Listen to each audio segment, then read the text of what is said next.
to be ashamed to let me sleep this late. My half the day is gone as pretty near sun up. Land sakes alive, I ain't stayed abed this late in 72 years. Morning, Granny. Now, Jethro, don't you yell at me. I'm going to get breakfast just as soon as I can. Ma's done give us breakfast already, Granny. And now she's got us cleaning the house from top to bottom. How come no one woke me? Well, she says we ain't supposed to wake you. That's how come she shut off your alarm clock. So Pearl done it.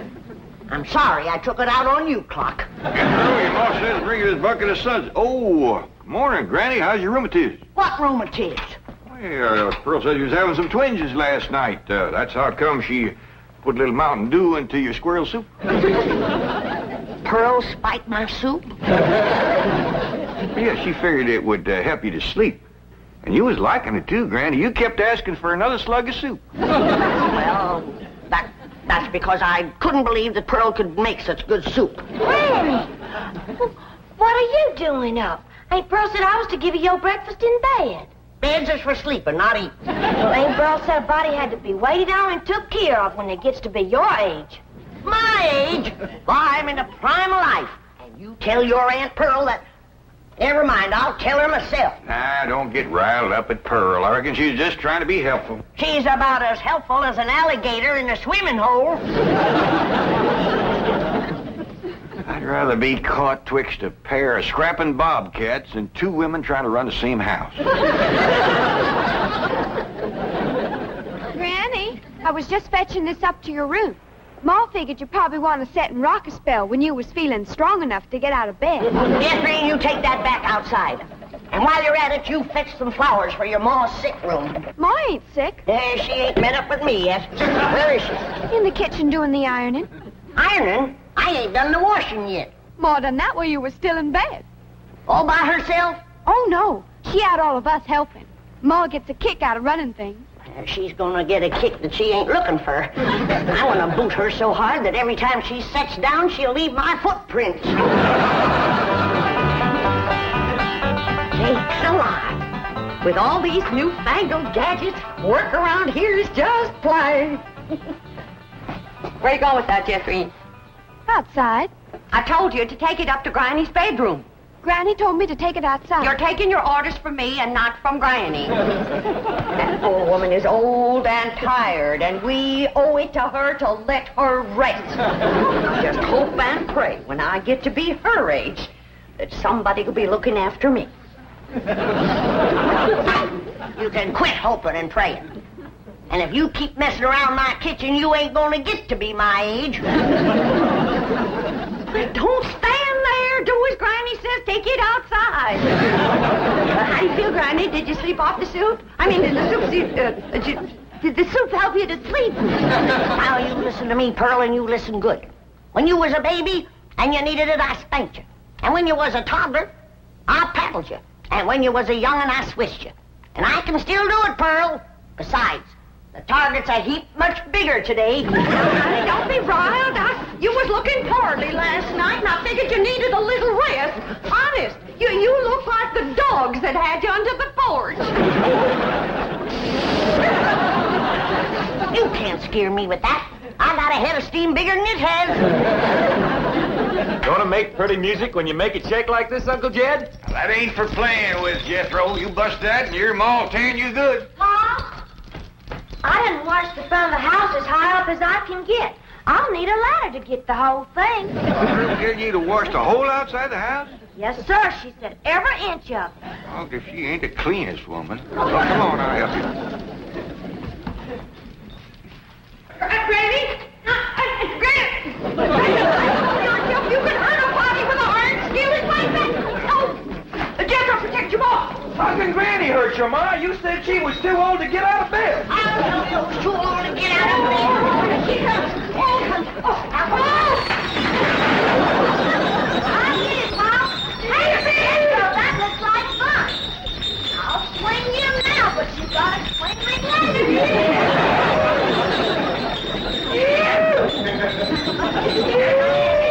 Told you that wasn't for playing low. Now get down from there. Come on. Come on, get Pearl. Get your big overgrown boy off the chandelier. I'll get him off there if you get Granny off of me. Ready? You see him? He tried to kill me. It's gone far enough. All of you. Now, Jethro's gone to fetch the truck around, and we's all going for a nice long drive and cool off some of the tempers in his family. Hey, Pearl, ain't Cousin Jethrina coming? Oh, no, honey. She wants to practice her singing. She can go sightseeing another time.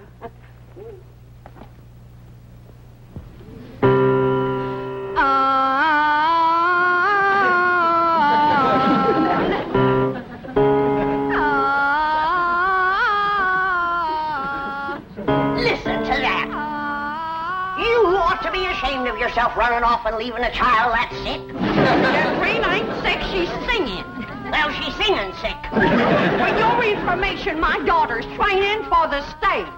Well, now, that's one thing she can do. Drive a stage. This snapping and backbiting twixt you two has got to stop. Quick as Jethro gets here with the truck, we're going to take a nice long drive and show Pearl some amazing sights. She ain't never going to see no more amazing sights than she sees every morning when she looks in the mirror. I wouldn't talk if I was you. Looky, Pa, yonder comes a truck and there's nobody a-driving it.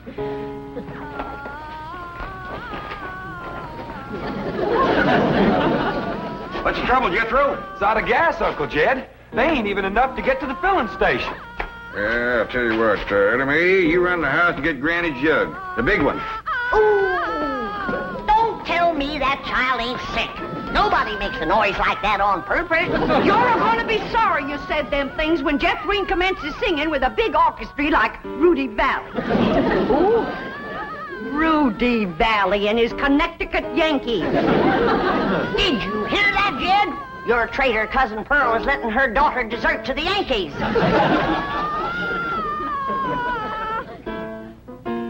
Well, I reckon they're getting what they deserve. Here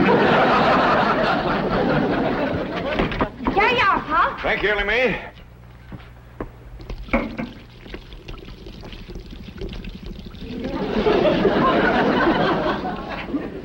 Now, Jethro, see if that'll start.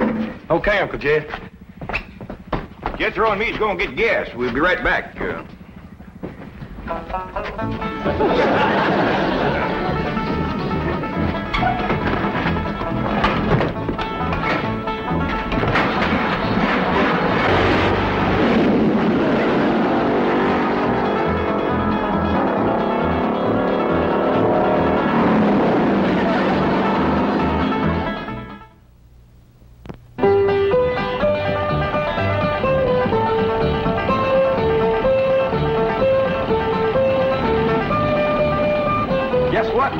They tell me at school there's lots of movie stars live on this street. Oh, do you reckon that Francis X. Bushman lives in one of them houses? Wouldn't be a bit surprised. Oh, my stars and garters. If I was to meet him face to face, I'd faint that away. So would he. What'd she say, Elly? Well, she said... Look at that big house down there. I bet you the movie star lives in that one. Oh, Jethro, drive up the driveway, and I'll go to the door and ask for directions. Directions to where, Ma? Directions to the next corner. Who cares? You didn't stop.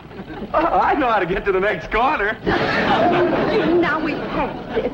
Why, that might have been Raymond Navarro's house. I might have got acquainted with him and told him how I play piano at the movie theater back home. Why, I could have played and sung the song I wrote for the chariot race in Ben-Hur. Simmer down, Pearl. I don't reckon that was Mr. Navarro's house. I got a good look up the driveway as we passed. The barn door was open. There wasn't a span of horses or a chariot in there. Well, slow down anyway, Jethro. Land's sakes, if I was to see Rod LaRock or John Gilbert or Hoot Gibson, why, I wouldn't even have time to ask for their autograph. Some women is just plain man crazy. What'd she say, Elly? Well, she said some Let's drive down to the business part of town, Jethro, and show Pearl some of the beautiful buildings and stores they got there. Okay, Uncle Jed. Tell your Aunt Pearl not to fret. They's been there, too. Hey, Pearl, Granny said... Never mind, Elly. Drive on, Jethro. I think we'll see some movie stars down there.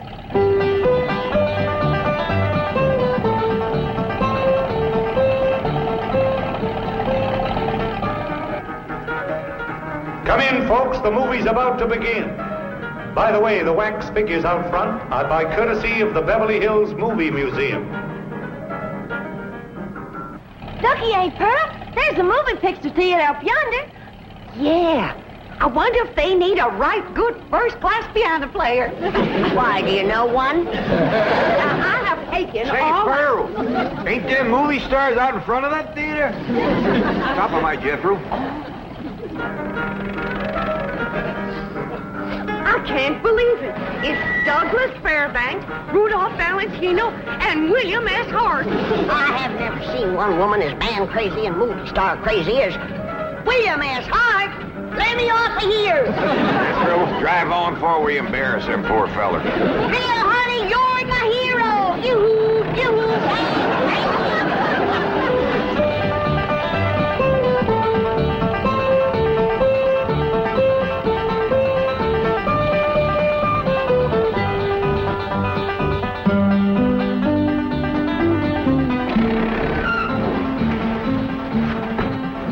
Well, how'd you like it, Pearl? Oh, dear. That was the most thrilling, most exciting thing that ever happened to me. Seeing all them movie stars. Did you see how old Bill Hart stood there with them steely eyes just a-staring at me? You bet you, Granny. Rudolph Valentino kind of gave me a scorcher of a look, too. He sure did, Pearl. How about them green drawers that Mr. Fairbanks was wearing? You did. You ought to dye your drawers that color. Oh, Pearl, red's my color. Hey, Jethro, let's go for a swim. I'm too hungry, Elly May. All that driving around give me an appetite. Yeah, I reckon all that fresh air give us all an appetite. I'm empty as last year's bird's nest myself. But eating time, too. I reckon I got time for a little friend before fiddle. Hurry up, Elly May. I could eat a horse. Well, just everybody relax. I'll have victuals to cook in for you can say Jack Robinson. Jack Robinson. And you stay out of my kitchen. I believe that kitchen happens to belong to my cousin Jake. Well, I's a granny. And grannies is closer than cousins. Not when the granny's on the wife's side. I got Clampett blood in my veins. You want to keep it there, you stay out of my kitchen. Hey, Uncle Jed, come on back. There's going to be a fight. I don't fight nobody twice my age. There ain't nobody twice your age. I happen to be on the sunny side of 45. Well, then move into the shade. You're drying up something awful. Now, hold on.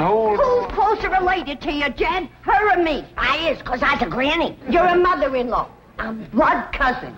You're gonna be... Oh, no. I reckon you're both just as close related to me as folks can be, 'cause I love you both equal.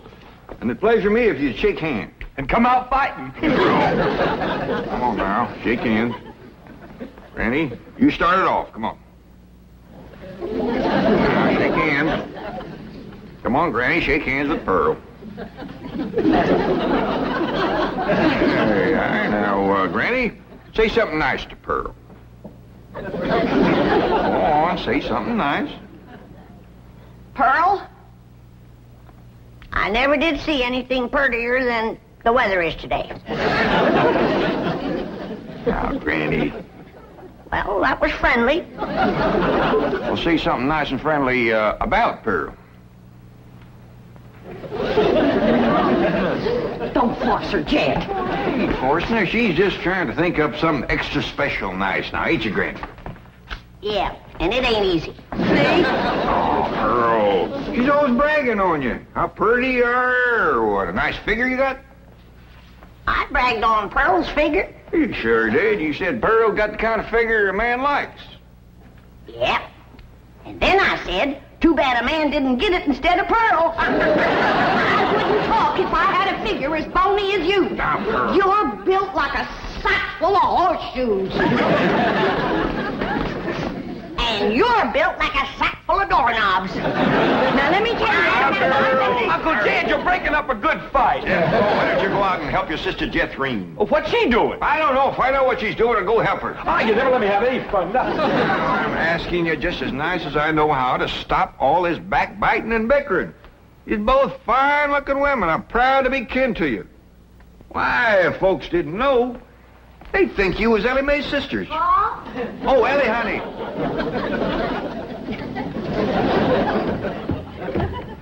Why don't you take these two pretty girls swimming down to the cement pond? That ought to cool them off. In the dead of winter? Oh, the water stays warm all year round, ain't Pearl? Yeah, must be fed by some kind of hot mineral springs or something. That ought to be mighty good for your rheumatiz, Granny. And I'll fix lunch while you're swimming. I told you to stay out of my kitchen. And I told you that... Now, that's enough. And I hear one more word spoken in anger out of either one of you, dogged if I ain't gonna take a switch to you.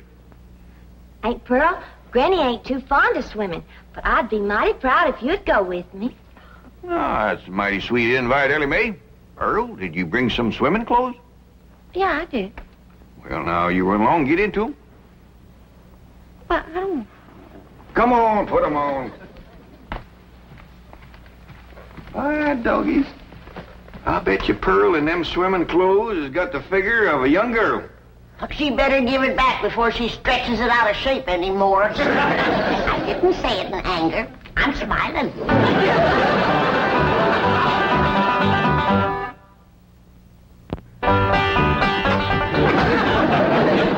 Well, I'm ready for the water.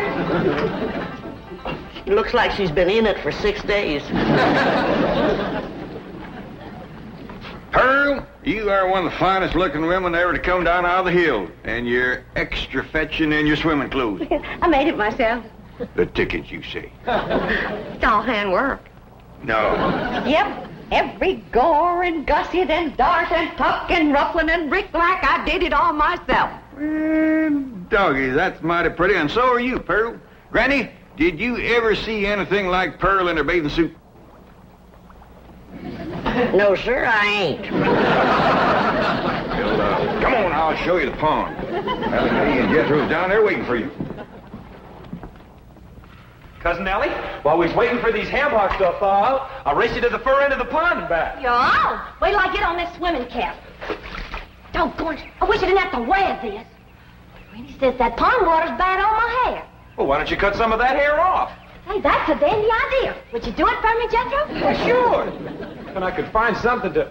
Hey, there's some shears. Why get off close to my head, Jethro? Okay. I want it short as yours. Hold still. I don't want to shorten your head none. Jethro! Yeah, Uncle Jed. Hold on there.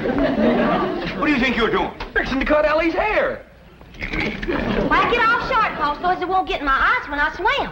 I'd sooner cut off my arm than that beautiful hair of yours. Now, don't you never get a notion like that in your head again, nor you neither. You mean I gotta let my hair grow long as Ellie's? Jethro, why don't you try using your head for thinking? I have tried, Ma, and it hurts. Keep an eye on these two. I gotta go back up the house. I will, Jed. Hey, Ma, you want to race Elly and me to the fur end of the pond and back? In the water? Yes, sir. And get my swimming suit wet? Yeah. Oh, you do bear watching, both of you. You them ham hocks? Yeah, Ma. Where'd they come from? From pigs, I reckon. How did they get here? Well, I took them out of the icebox. I was getting awful hungry. Was you going to eat them raw? Of course not. Huh. I was going to keep my swimming trunks on. Elly Mae, Yeah, Pearl. what is this thing? Looks like a stove on wheels. Well, that's what it is. It's called a portable barbecue. You just put a fire in there, then you lay the meat on this thing. All right. Elly Mae, you fetch some firewood. Jethro, you slice them ham hocks.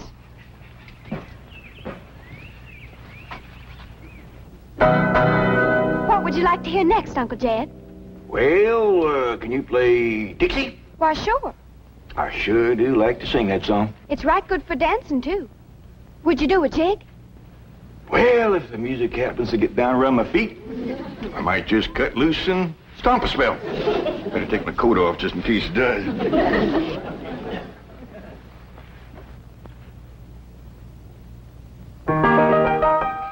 Oh, I wish I was in the land of cotton. Old times there is not forgotten. Look away, look away, look away, Dixieland.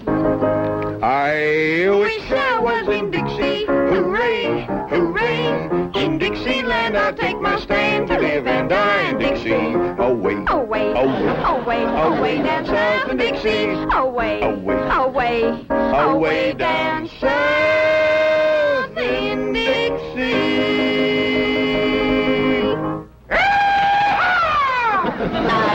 I was in Dixie, away from Pearl.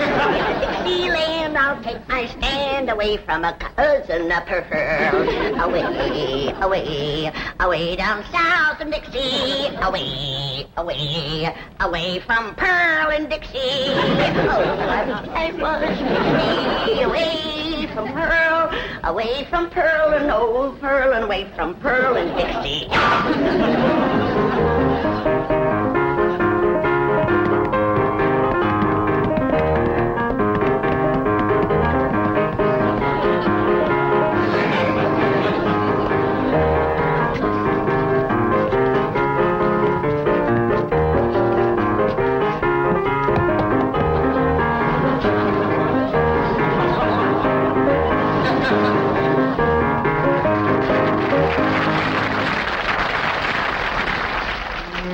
Boy, ain't nothing smells as good as hammer cooking, Ma. That's the truth. Wait till Jethro gets a whiff of this. Ham is her favorite. Mine too, Ma. Come on, hurry up. Catherine, what is that delicious smell I'm a-smelling?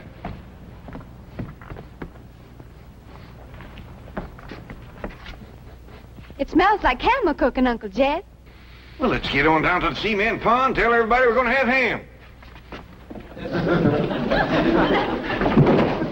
That is a shortcut.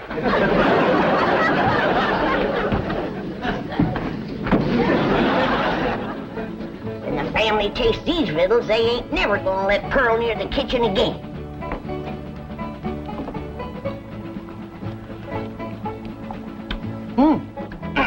Good. Come and get it! Come and get it!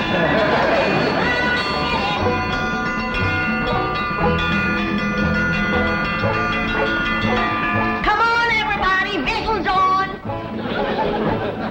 Land sakes! They're all so hungry they can't get up.